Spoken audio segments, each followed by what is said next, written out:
बिस्मिल्लाहिर्रहमानिर्रहीम। बोलते कालम के साथ मैं आमिर रज़ा खान। और वही बात हुई जिसका मैं कह रहा था पिछले 4 रोज़ से। मैं कह रहा था कि ये मुज़ाकरात नहीं हैं, सिर्फ जंग के लिए तैयारी करने का एक वक्त हासिल किया जा रहा है। और अब ईरान की जानिब से अक़वाम मुत्तहिदा से कह दिया गया है कि अमेरिका उन पर हमला करना चाहता है और वो इसके मुकाबले में उसका जवाब देने का हक रखते हैं। अक़वाम मुत्तहिदा को लिखे गए ख़त में वाज़िह तौर पर कहा कि अमेरिका अपनी सफ़बंदी कर रहा है ईरान पर हमले के लिए, और इसके लिए जो है ईरान से ये ना कहा जाए बाद में कि वो इसका जवाब ना दे।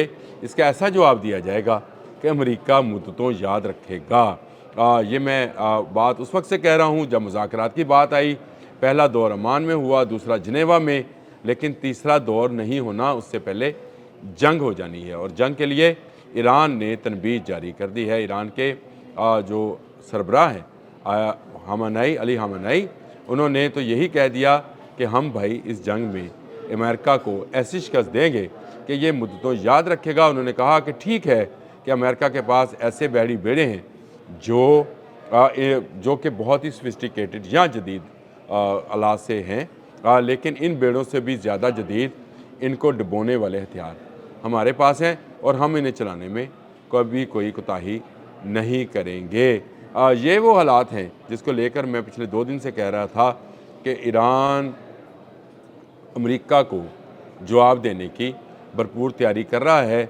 कल मैंने हुर्मुज़ 2 और खलीज फ़ारस दोनों मिसाइल हैं, आबनाए हुर्मुज़ में अमेरिका दाखिल हुआ चाहता है और खलीज फ़ारस जो है उसका मुतमईन नज़र है, यानी इस पर कब्ज़ा करना चाहता है। और इसी के नाम के 2 मिसाइल जो हैं ईरान बना चुका है और उसका तजर्बा कर चुका है। ईरान ने भरपूर जवाब देने की जो बात की है वो वही स्वाम अटैक है जिसका मैंने कल भी जिक्र किया था, जिसमें मल्टीपल हथियार जो हैं उनका इस्तेमाल किया जाएगा और अमेरिका के तमाम दिफाई सिस्टम को मफलूज बनाया जाएगा। अमेरिका पे दर पे शिकस्त खा रहा है, और शिकस्त इस वजह से खा रहा है कि पहले खलीजी ममालिक ने इनकार किया था अपनी सरजमीन देने से, और अब डिगो गार्शिया के मसले पर बरतानिया ने भी इनकार कर दिया है कि ईरान पर हमले के लिए वो अपनी जगह नहीं देगा।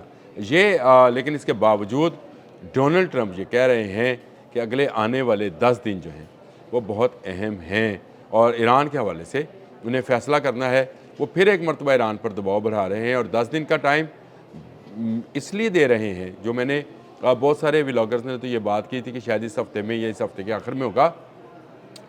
देखिए, जब तक जेराल्ड फोर्ड जो है नहीं पहुंचता है खलीज में, उस वक्त तक अमेरिका हमले का सोच भी नहीं सकता, क्योंकि अकेला अब्राहम लिंकन और उसके इमदादी जहाज़ जो 10 की तादाद में हैं वो ईरान का मुकाबला नहीं कर सकते। और इसके लिए ईरान को 2 तरफ़ा हमलों से मफलूज बनाया जा सकता है।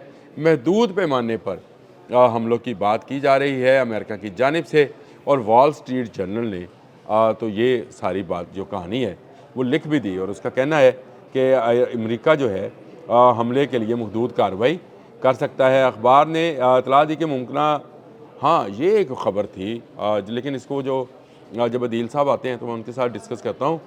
ये अहम ख़बर है कि किस तरह से गवर्नमेंट जो है ईरान की वो बदली जाएगी। उसके लिए भी वॉल स्ट्रीट जर्नल ने लिखा है, लेकिन उसने कहा कि मशरिक़ वस्ता में तनाज़ा जो है ये जंगी तनाज़ा बन सकता है, और अभी तक मुज़ाकरात में कोई पेशरफ्त नहीं हुई। तो ये तो मैं पहले दिन से कह रहा था कि ये मुज़ाकरात ही नहीं हैं, ये शराइत हैं जो कि दी जा रही हैं, और ये शराइत जो हैं ये ईरान के को दी गई कि जाइए भाई इस पर जाके दस्तखत करके ले आइए, हम मान लेंगे। ये वो बात है जिसको लेकर ईरान जो है उसने इनकार करना है, और इनकार इसलिए करना है कि ईरान ना अपना न्यूक्लियर प्रोग्राम रोल बैक करेगा, ना अपना मिसाइल प्रोग्राम रोल बैक करेगा। ईरान ना अपने पासदाराने इनकलाब की तादाद को कम करेगा। ईरान अपनी ऑयल रिफाइनरीज जो हैं अमेरिका के हवाले नहीं करेगा, और ईरान की गवर्नमेंट को हटाया नहीं जाएगा, जो कि अमेरिका का पहला मुतालबा है। जो हंगामे हुए थे, आपको याद होगा जनवरी में, वो इसीलिए हुए थे कि ईरान में हुकूमत का ख़ात्मा किया जाए, और उसको किस तरह से बैरून मुल्क से सपोर्ट किया जा रहा था, किस तरह से इंटरनेट का इस्तेमाल किया गया। एलन मस्क ने किस तरह से अपने सैटेलाइट्स जो कि 9000 की तादाद में थे उनका जाल ईरान के ऊपर बिछाया, और वहाँ पर तमाम वेबसाइट्स को, वो वेबसाइट्स जो गवर्नमेंट की थी, उनको ब्लॉक किया गया, और उसके बदले में एक ऐसी लहर वहाँ सोशल मीडिया की चलाई गई कि लोग आपे से बाहर हुए और बाहर निकल आए, और कई कीमती जानें जो हैं ضائع ہوئی। اس میں بہت سارے پاسداران انقلاب کے لوگ جو ہیں ان کو بھی شہادت حاصل ہوئی، اور کچھ مظاہرین جو ہیں ان کی ہلاکتیں بھی رپورٹ ہوئیں۔ ابھی بھی تقریباً 2,500 سے 3,000 لوگ جو ہیں گرفتار ہیں۔ یہ وہ معاملہ تھا جس پر امریکہ جو چاہتا تھا کہ جو انقلاب، اسلامی انقلاب ہے 1979 والا، اس میں سے لوگوں کو نکال دیا جائے، اور اس میں لوگوں کو نکال کر ایک ایسی کٹ پتلی حکومت بنائی جائے جیسی وینزویلا میں ہے۔ اب اقوام متحدہ کو لکھے گئے اس خط کے بعد آپ مجھے بتائیں کہاں رہ گئی کہ اگلے 8 یا 10 دن، اور ڈونلڈ ٹرمپ کے اس بیان کے بعد کہ اگلے 10 دن ایران کے لیے بہت اہم ہے اور اس کے لیے بری خبر آ سکتی ہے۔ اور بری خبر کیا ہوگی؟ یہ ایک ایسی جنگ ہوگی جو چھیڑے گا امریکہ، ختم ایران کرے گا۔ یاد رکھیے گا، ایران چھوڑے گا نہیں، نہ امریکہ کو نہ اسرائیل کو۔ نیتن یاہو اس ساری سازش کے پیچھے ہیں، امریکہ کے الائی ہیں، اور یہ ساری سازش گھڑی سے لی جا رہی ہے۔ جو میزائلز والا پروگرام رول بیک کرنے کی بات کی جا رہی ہے، یہ صرف نیتن یاہو کا مطالبہ ہے اور کسی کا نہیں ہے۔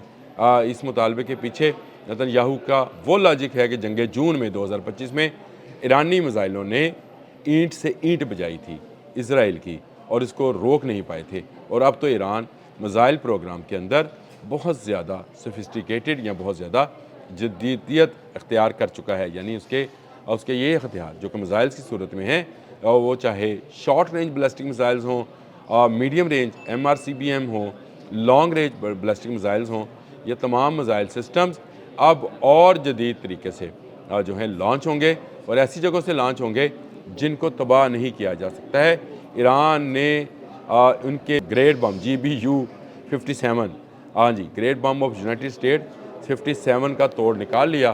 وہ خالی بم ملا جس کا استعمال کرتے ہوئے ریورس انجینئرنگ کی گئی، اور ایسے بنکرز اور ایسی ہائیڈ آؤٹس یعنی سے خفیہ جگہ بنا لی گئی جہاں پر میزائل گاڑیاں موجود ہیں، ایک اشارے پر یہ باہر آئیں گی، اور امریکہ کے تمام وہ گندے ارادے جو ہیں اس کو تہس نہس کر دیں گے، اور اس کو تباہ و برباد کر دیں گے، ڈبو دیں گی۔ اور یہی بات علی خامنہ ای نے کہی کہ مانا کہ امریکہ کے بیڑوں میں بہت جدید ٹیکنیکس اور بہت جدید ٹیکنالوجی شامل ہے، لیکن اس سے بھی جدید ٹیکنالوجی ہے جو ان بیڑوں کو اسی ہاربن ہولمز میں ڈبو سکتی ہے۔